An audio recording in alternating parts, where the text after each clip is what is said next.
هي تهتم بمشاريع برامج. Pemberian cenderamata berupa kain kiswah yang diberikan Raja Salman untuk Indonesia pun juga menjadi perhatian media Arab. Kain kiswah merupakan kain penutup Ka'bah. Nantinya kain berukuran panjang 2 meter akan dipajang di ruang tamu VVIP Masjid Istiqlal Jakarta sebagai kenang-kenangan. Pemberitaan terkait Raja Salman di Indonesia telah menjadi sorotan sejak kedatangannya bersama rombongan. Kegiatan menanam pohon di halaman Istana Kepresidenan juga diberitakan oleh media Arab. Raja Salman menanam pohon ulin yang merupakan kayu khas Kalimantan bersama Presiden Joko Widodo. Sebelumnya, Lautan Cinta menyambut kedatangan Raja Salman di Indonesia. Inilah tulisan salah satu judul berita di Arab News. Terlihat foto saat sejumlah anak-anak menyambut Raja Salman dengan mengibarkan bendera Arab Saudi dan Indonesia di Istana Bogor 1 Maret lalu. Dan pemirsa, kita lihat lebih dalam mengenai hubungan bilateral Indonesia dan Arab Saudi khususnya di bidang perdagangan. Indonesia ternyata selalu mencatat defisit dalam berdagang dengan Arab Saudi selama 5 tahun terakhir. Di tahun 2016, perdagangan Indonesia dengan Arab Saudi tercatat defisit 1,39 miliar dolar Amerika atau sekitar 18,5 triliun rupiah. Di tahun-tahun sebelumnya, bahkan Indonesia sempat mencapai defisit tertinggi di angka minus 4,8 miliar dolar Amerika atau sekitar 6,3 triliun rupiah. Dan sebagai perbandingan, berdasarkan data Comtrade, Indonesia ternyata hanya menduduki urutan ke-12 dalam prioritas mitra dagang dengan Arab Saudi. Ekspor Arab Saudi prioritas adalah ke Tiongkok di tahun 2015 dengan nilai mencapai 30,2 miliar dolar Amerika atau sekitar 413 triliun rupiah. Lalu kemudian menyusul posisi kedua dan ketiga mitra dagang Arab Saudi ditempati oleh Amerika Serikat dan India dengan nilai ekspor sebesar 23,4 miliar dolar Amerika dengan posisi masih berada di angka belasan. Tentunya kedatangan Raja Salman ke Indonesia kali ini diharapkan menjadi momen yang tepat untuk meningkatkan perdagangan bilateral kedua negara.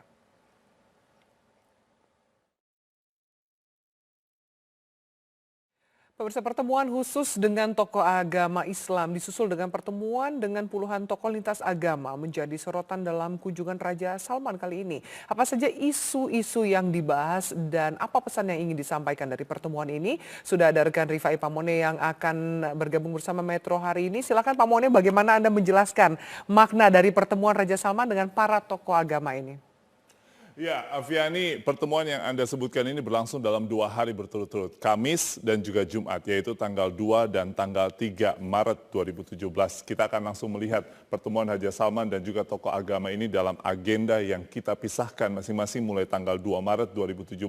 Pertemuan 28 tokoh agama Islam yang berlangsung di Istana Negara dan secara tertutup. Meski singkat, namun tidak hanya Raja Salman bin Abdul Aziz Al Saud dan juga Presiden Joko Widodo sebagai host yang kemudian menyampaikan sambutan-sambutannya. Namun sejumlah tokoh agama Islam, diantaranya 3 perwakilan di sana, menyampaikan beberapa hal, usulan dan tentunya pernyataan-pernyataannya terkait dengan permasalahan keagamaan Islam, baik secara domestik di Indonesia dan juga secara internasional. Ada Ketua Majelis Ulama Indonesia Kiai Haji Ma'ruf Amin, lalu perwakilan dari PP Muhammadiyah, salah satu ketuanya juga menyampaikan pernyataan yaitu Yunahar Ilyas, dan yang terakhir Ketua Majelis Ulama Jawa Tengah Habib Muhammad Lutfi bin Yahya juga diberikan kesempatan untuk menyampaikan beberapa hal. Lalu pertemuan tokoh agama Islam ini berlanjut di pertemuan tokoh lintas agama yang berlangsung di Hotel Raffles, Jakarta Selatan tepatnya, dan berlangsung hari ini. Tadi sudah disampaikan oleh rekan Putri Lukman, namun kami akan coba mengelaborasi lebih jauh terkait dengan pertemuan tersebut. Berlangsung secara tertutup, dimulai sekitar pukul 14:15 waktu Indonesia Barat tadi, usai sholat Jumat. Dan 26 hingga 28 tokoh lintas agama diundang dalam pertemuan kali ini. Majelis Ulama Indonesia menjadi salah satu organisasi yang diundang, yaitu kemudian ada KWI atau Konferensi Wali Gereja Indonesia, dan dari perwakilan Konghucu ada organisasi keagamaan Matakin atau Majelis Tinggi Agama Konghucu Indonesia, dan tentunya dari Hindu, dari Buddha juga diundang dalam pertemuan tersebut. Seluruh pembicaraan dalam pertemuan dengan tokoh lintas agama ini adalah lanjutan dari pertemuan tokoh-tokoh Islam. Lalu apa saja yang menjadi kesimpulan dari pertemuan 2 hari ini? Bersama dengan Media Research Center, setidaknya ada 4 poin utama yang disampaikan oleh Raja Salman, begitu juga yang disampaikan oleh sejumlah tokoh lintas agama, di antaranya dalam mengedepankan toleransi dan juga keseimbangan antar agama. Khusus bagi agama Islam, disampaikan oleh perwakilan dari Majelis Ulama Indonesia, ini akan dalam kerangka mempromosikan Islam moderat di Indonesia yang sudah tumbuh dengan baik, yaitu di sana ada toleransi dan juga keseimbangan. Kemudian, pencegahan terorisme dan radikalisme, setidaknya dalam penyampaian sambutannya mulai dari gedung DPR MPR RI, kemudian juga di Istana Negara, dan juga pertemuan di Hotel Raffles hari ini, Raja Salman bin Abdul Aziz kerap melakukan penyampaian-penyampaian yang terkait dengan pencegahan terorisme dan juga radikalisme, baik secara lokal di Indonesia dan juga bagaimana kerjasamanya secara internasional. Yang ketiga adalah penolakan terhadap aksi intervensi kedaulatan sebuah negara. Jadi Raja Salman bin Abdul Aziz ini juga mencermati terkait dengan permasalahan-permasalahan politik internasional, dan yang terakhir adalah peningkatan kerjasama bilateral, tidak hanya Indonesia dan Arab Saudi, karena memang Raja Salman bin Abdul Aziz mengunjungi sejumlah negara-negara lain, di antaranya setelah dari Indonesia akan mengunjungi Brunei dan juga Jepang hingga Tiongkok. Demikian, Afiani Malik. Ya, pemirsa, kami akan kembali ke laporan dari Putri Lukman di tempat lokasi pertemuan. Putri, bisa Anda jelaskan apa agenda pertemuan Raja Salman dengan para tokoh lintas agama? Silakan. Ya, toleransi antar agama menjadi pembahasan utama dari pertemuan Raja Salman dengan tokoh lintas agama di Indonesia. Kurang lebih selama 2 jam tadi pertemuan diawali dengan jamuan minum teh antara Presiden Republik Indonesia Joko Widodo yang didampingi Menteri Agama, Menteri Luar Negeri, dan juga Menteri Koordinator PMK.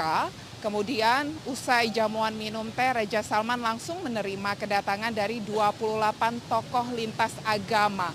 Setidaknya ada perwakilan dari 9 tokoh agama Islam, 4 tokoh Kristiani atau dari Katolik, kemudian 4 dari Protestan, 4 dari tokoh agama Buddha, 4 dari tokoh Hindu, agama Hindu, dan juga 4 dari Konghucu. Usai pertemuan tersebut, salah satu